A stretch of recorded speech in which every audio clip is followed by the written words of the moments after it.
When I won the lottery, my parents wanted to take it away to fund my sister's future, ruining mine in the process. When I refused, they kicked me out. But karma had other plans. I'm 28 and have always felt like the black sheep of my family. Growing up, it was clear my younger sister Bella, 22, was the favorite. Our parents constantly doted on her while I was often left to fend for myself. The difference in treatment was glaring. When Bella wanted new toys, they rushed out to buy them. But when I needed new shoes for school because mine had holes, I was told to make do. For my 10th birthday, I got a pack of colored pencils. For Bella's 10th, just 2 years later, she had a lavish party with pony rides and a custom cake. The favoritism extended to everything. Bella's artwork was proudly displayed on the fridge while mine was tossed in the trash.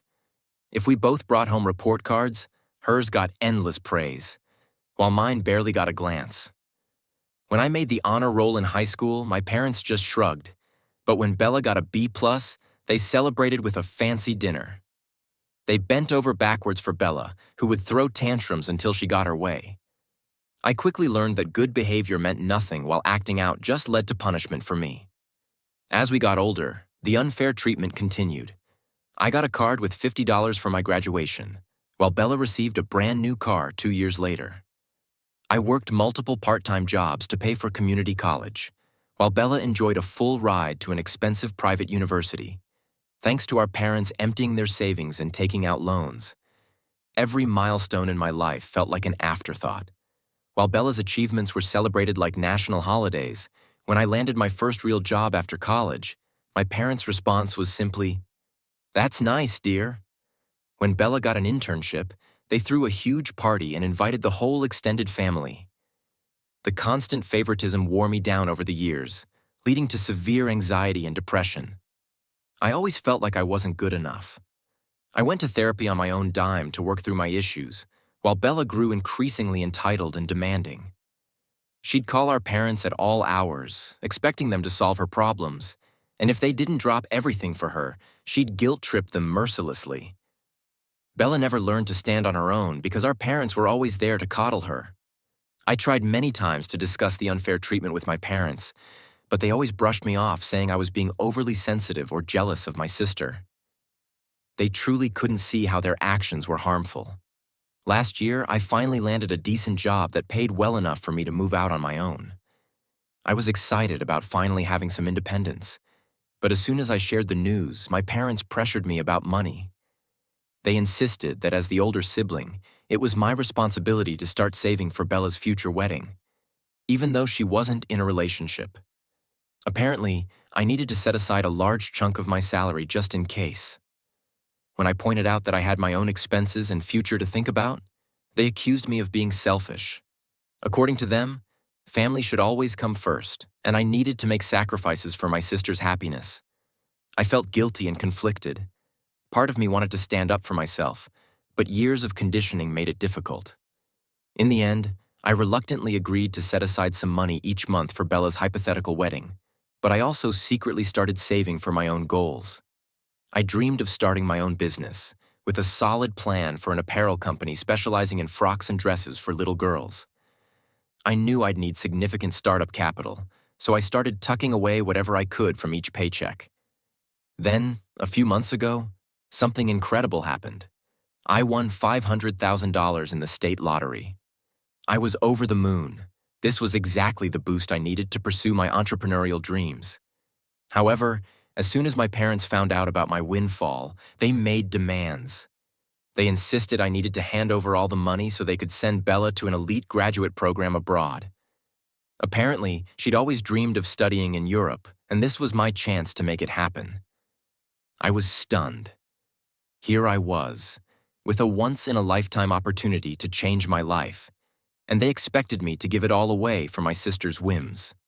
When I told them I planned to use the money to start my business, they flew into a rage. They called me selfish and ungrateful, saying I was a terrible son and brother for not putting family first. According to them, I owed it to Bella to fund her dreams since our parents had sacrificed everything for us growing up. I stood my ground and refused to give them the money, explaining that my goals were just as valid as Bella's, But they wouldn't hear it. They gave me an ultimatum: either hand over the lottery winnings or move out immediately. It was a tough decision, but I chose to leave. I packed up my things and found a small apartment across town. My parents and sister haven't spoken to me since. Sometimes I feel guilty and wonder if I did the right thing, but another part of me feels free for the first time in my life. So, Reddit AITA for refusing to give my lottery winnings to my parents for my sister's education? Should I have put my own dreams aside once again for the sake of family harmony? Edit. Wow, I wasn't expecting this post to blow up like it did. Thank you all for the supportive comments and advice. I've read through everything and appreciate the perspective. I'll post an update soon with more details on how things have progressed. Update 1. It's been about 3 months since my original post, and a lot has happened.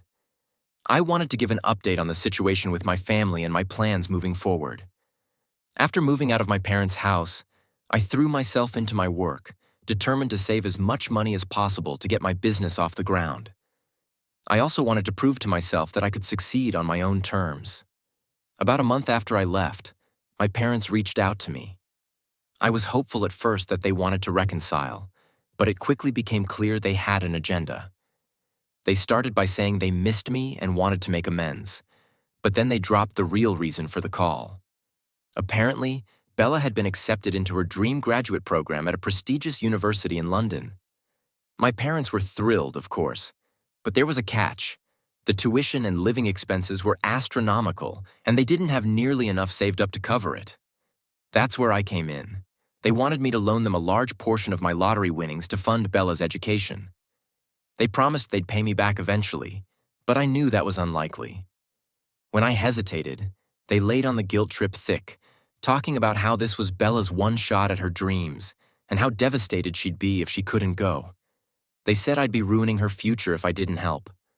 I stood firm and told them no, explaining again that I was using that money to start my own business. They got angry and accused me of being selfish once more.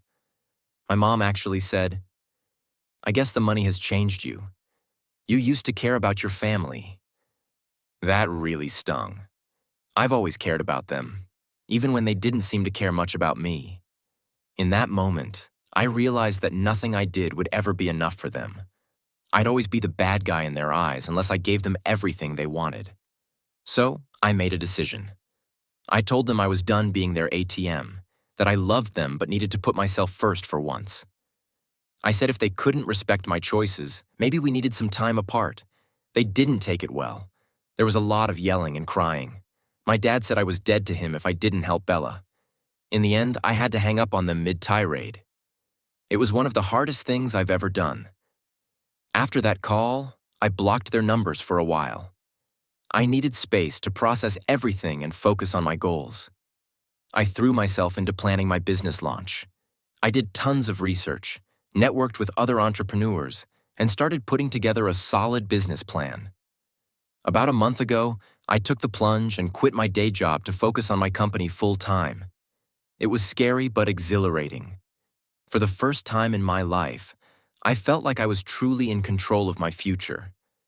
I've spent the last few weeks setting up my workshop and getting everything in order. I hired a few part-time seamstresses to help with production.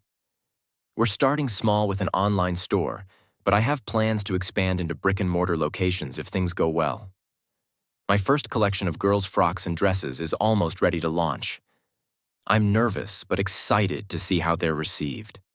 I've poured my heart and soul into every design and truly believe in the quality of our products. Throughout this process, I've had moments of doubt, times when I wondered if I was making a huge mistake. But then I remind myself of how far I've come and how much happier I am now that I'm living life on my own terms. I still haven't heard from my parents or Bella. Part of me misses them and wishes things could be different, but another part feels lighter and freer than I have in years. I'm learning to be okay with the distance and focusing on building the life I want. So that's where things stand now. I'm about to launch my dream business and start a new chapter in my life. I'm nervous but optimistic about the future. Thank you all again for your support and encouragement. It really helped give me the strength to stand my ground and pursue my goals. I'll post another update down the road to let you know how the business launch goes and if there are any new developments with my family. Wish me luck. Update 2. It's been about 6 months since my last update, and I wanted to share some major developments that have happened recently. First, some good news. My apparel business has really taken off. Our online store is doing great, with steady sales and lots of repeat customers. The frocks and dresses have been a hit, especially our line of matching sibling outfits. We've even had a few of our designs featured in popular parenting blogs. About 2 months ago, I took a big leap and opened a small brick-and-mortar boutique. It was nerve-wracking, but it's been doing well so far. There's something really special about seeing little girls try on our dresses in person and twirl around the store. It makes all the hard work feel worth it. I've been working long hours, but I love what I'm doing. For the first time in my life, I feel truly fulfilled and proud of my accomplishments. And the best part is, I did it all on my own terms. Now for the not-so-good news. Last week, I got an unexpected call from my parents. I almost didn't answer, but something told me I should. As soon as I picked up, I could tell something was wrong. My mom was crying, and my dad sounded more subdued than I'd ever heard him. They told me that Bella had gotten into serious trouble. Apparently, she'd been working part-time at a local boutique while applying to graduate schools. My parents had been supporting her financially, but it wasn't enough to fund her lavish lifestyle, so Bella had started stealing money from the cash register at work. She had gotten away with it for a while, but was finally caught red-handed trying to pocket some cash. The store owner called the police, and Bella was arrested. My parents were frantic. They didn't have enough money for bail, let alone a lawyer. They were calling to ask, or rather, beg, for my help. They needed several $1,000s to get Bella out of jail and start building her legal defense. I was conflicted. On one hand, I was still hurt by how they treated me. A part of me wanted to tell them they'd made their bed and now had to lie in it.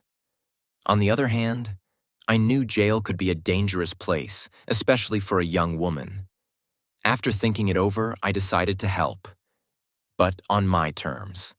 I agreed to pay Bella's bail, but I made it clear this was a one-time thing.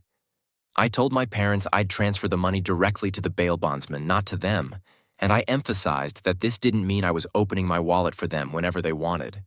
They were grateful, albeit a bit taken aback by my conditions. For once, they didn't argue or try to guilt me into giving more. I think the gravity of the situation finally made them realize they couldn't keep taking me for granted. After Bella was released, my parents called again. This time, their tone was different. They actually apologized for how they had treated me over the years. They said seeing me succeed with my business while Bella floundered had opened their eyes to how unfair they'd been. They asked if I'd consider moving back home, saying they missed me and wanted to make amends. I was touched but wary. I told them I appreciated the apology but was happy living independently. I suggested starting with small steps, like a family dinner once a month, to rebuild our relationship slowly. They agreed, seeming to understand that they couldn't just expect things to go back to normal overnight. We've had 2 dinners so far, and while things are still a bit awkward, it feels like we're making progress. As for Bella, she's facing some serious charges. My parents are scrambling to find her a good lawyer, and they haven't asked me for more money, which I appreciate. I hope this serves as a wake-up call for her to get her act together. So that's where things stand now. My business is thriving. I'm cautiously rebuilding my relationship with my family, and I'm feeling more confident and self-assured than ever before. It hasn't been an easy road, but I'm proud of how far I've come. Thank you all again for your support throughout this journey. Your encouragement really helped me,